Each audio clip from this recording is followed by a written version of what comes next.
ছাত্ৰ-ছাত্ৰীসকল, আজি আমি আলোচনা কৰিম ষষ্ঠ ষাণ্মাসিকৰ মানৱ অধিকাৰ পাঠ্যক্ৰমৰ এটি বিষয় ভাৰতবৰ্ষৰ ৰাষ্ট্ৰীয় মানৱ অধিকাৰ আয়োগ, ইংৰাজীত আমি যাক national human rights commission of India বুলি কওঁ।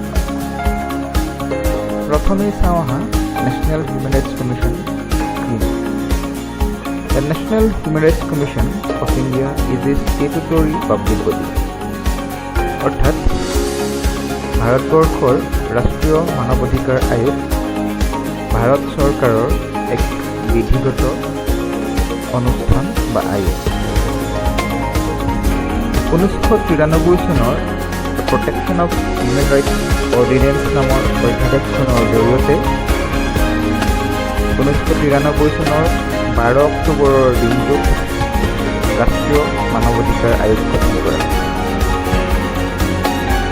পৰৱৰ্তী সময়ত ভাৰত চৰকাৰে the protection of human rights act 1993 নামৰ এখন আইন গৃহীত কৰিছিল 1994 চনত, আৰু এই the protection of human rights act 1993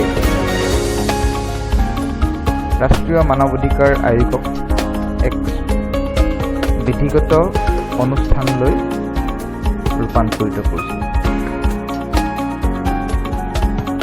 এইটো হৈছে national human rights কমিশ্যনৰ logo.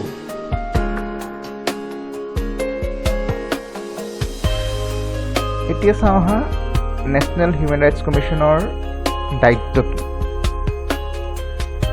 National Human Rights Commission is responsible for the protection and promotion of human rights. অৰ্থাৎ ৰাষ্ট্ৰীয় মানৱ অধিকাৰ আয়োগৰ দায়িত্ব হৈছে ৰাষ্ট্ৰখনৰ নাগৰিকৰ মানৱ অধিকাৰ সংৰক্ষিত কৰা আৰু ইয়াৰ প্ৰচাৰ আৰু প্ৰসাৰ কৰা। এতিয়া ইয়াত যে আমি ক'লোঁ মানৱ অধিকাৰ, কোনখিনি অধিকাৰক নেশ্যনেল হিউমেন ৰাইটছ কমিশ্যনে মানৱ অধিকাৰ বুলি কয়?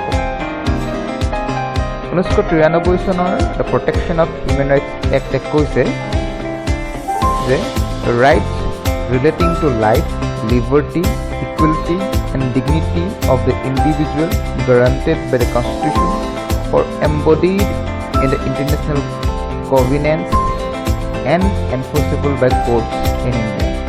অৰ্থাৎ মানৱ অধিকাৰ হৈছে সেইসমূহ অধিকাৰ যিসমূহ অধিকাৰ ব্যক্তিৰ জীৱনৰ লগত জড়িত হৈছে, ব্যক্তিৰ স্বতন্ত্ৰতা, সমতা আৰু মৰ্যাদাৰ লগত জড়িত হৈ আছে, যিসমূহ ভাৰতবৰ্ষৰ সংবিধানে মানৱ অধিকাৰ বুলি বা অধিকাৰ বুলি স্বীকৃতি প্ৰদান কৰিছে, বা বিভিন্ন আন্তঃৰাষ্ট্ৰীয় চুক্তিপত্ৰসমূহত যিসমূহক মানৱ অধিকাৰ বুলি ঘোষণা কৰা হৈছে, আৰু যিসমূহ ভাৰতবৰ্ষৰ বিধি অনুসৰি ভাৰতবৰ্ষৰ ন্যায়ালয়ে ন্যায় প্ৰদানৰ বাবে ব্যৱহাৰ কৰিব পাৰে। আৰু ভাৰতবৰ্ষৰ ৰাষ্ট্ৰীয় মানৱ অধিকাৰ আয়োগে এই আইনখনৰ সংজ্ঞা অনুসৰিয়ে মানৱ অধিকাৰক সুৰক্ষা দিবৰ কাৰণে চেষ্টা কৰে। এতিয়া চাওঁ আহা নেশ্যনেল হিউমেন ৰাইটছ কমিশ্যন কেনেদৰে গঠিত। নেশ্যনেল হিউমেন ৰাইটছ কমিশ্যনৰ এজন চেয়াৰপাৰ্চন থাকে, তেখেতৰ লগত 4জন সদস্য থাকে। তাৰোপৰি ভাৰতবৰ্ষৰ কেইখনমান আয়োগৰ কমিশ্যনাৰ কেইজন নেশ্যনেল হিউমেন ৰাইটছ কমিশ্যনৰ এক্স অফিচিঅ মেম্বাৰ অৰ্থাৎ পদেন সদস্য হিচাপে থাকে। এতিয়া চাওঁ আহা কাক চেয়াৰপাৰ্চন হিচাপে দায়িত্ব দিয়া হয় আৰু কাক সদস্য হিচাপে আৰু কাক পদেন সদস্য হিচাপে দায়িত্ব দিয়ে। ৰাষ্ট্ৰীয় মানৱ অধিকাৰ আয়োগৰ চেয়াৰপাৰ্চনজন ভাৰতবৰ্ষ উচ্চতম ন্যায়ালয়ৰ মুখ্য ন্যায়াধীশ বা উচ্চতম ন্যায়ালয়ৰ ন্যায়াধীশ হ'ব লাগিব।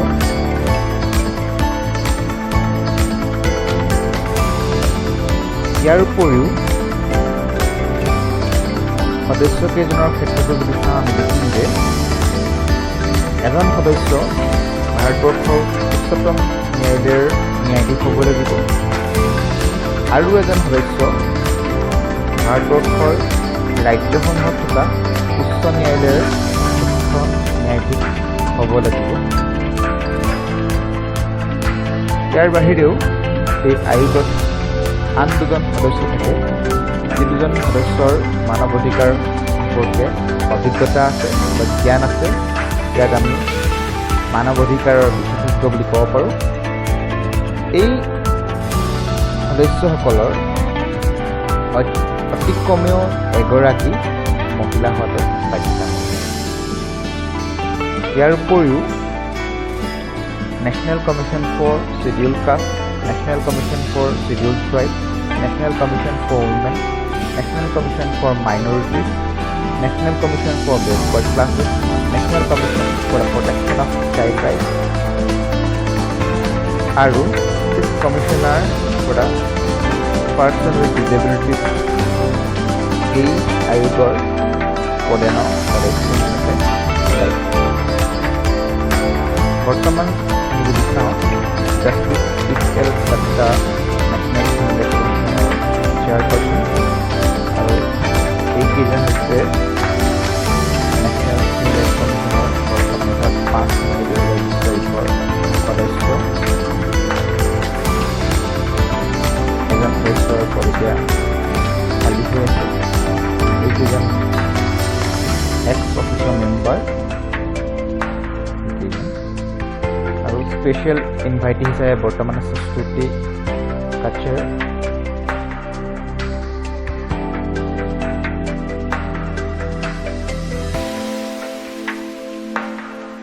এতিয়া এই সদস্যসকলক বা আয়োগৰ এই সদস্যসকলক চেয়াৰপাৰ্চনৰ পৰা আৰম্ভ কৰি মেম্বাৰসকলক কোনে কেনেদৰে এপইণ্ট কৰে।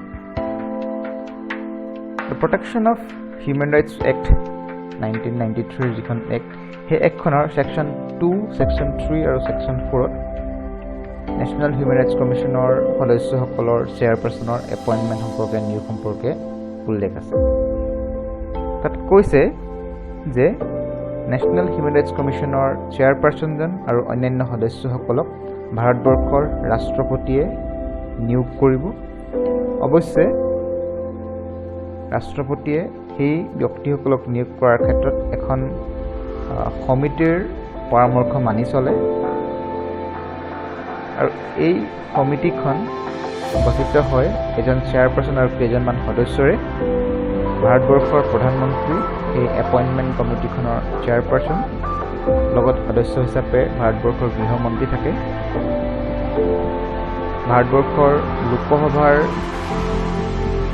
বিৰোধী দলৰ দলপতি, ৰাজ্যসভাৰ বিৰোধী দলৰ দলপতি, লোকসভাৰ অধ্যক্ষ আৰু ৰাজ্যসভাৰ উপাধ্যক্ষ এই সমিতিখনৰ সদস্য। এতিয়া চাওঁ নেশ্যনেল হিউমেন ৰাইটছ কমিশ্যনৰ কৰ্তব্য বা দায়িত্ব।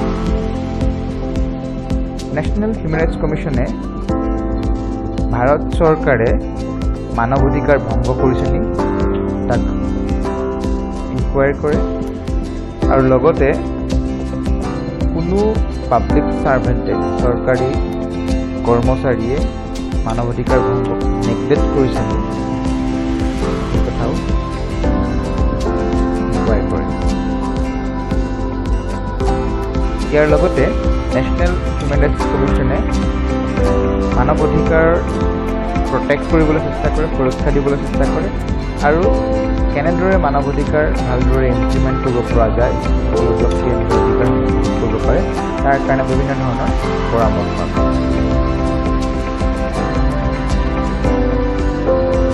Review the factors including acts of terrorism that inhibit the enjoyment of human rights and recommend appropriate remedial measures.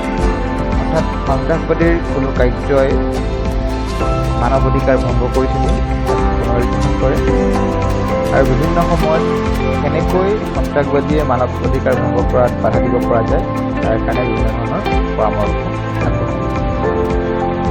ৰাষ্ট্ৰীয় মানৱ অধিকাৰ আয়োগে মানৱ অধিকাৰৰ লগত জড়িত বিভিন্ন ৰাষ্ট্ৰীয় আন্তঃৰাষ্ট্ৰীয় পৰ্যায়ৰ চুক্তিসমূহ অধ্যয়ন কৰে আৰু কেনেকৈ ইয়াক ভালদৰে কাৰ্যত পৰিণত কৰিব পৰা যায় তাৰ কাৰণে বিভিন্ন ধৰণৰ পৰামৰ্শ।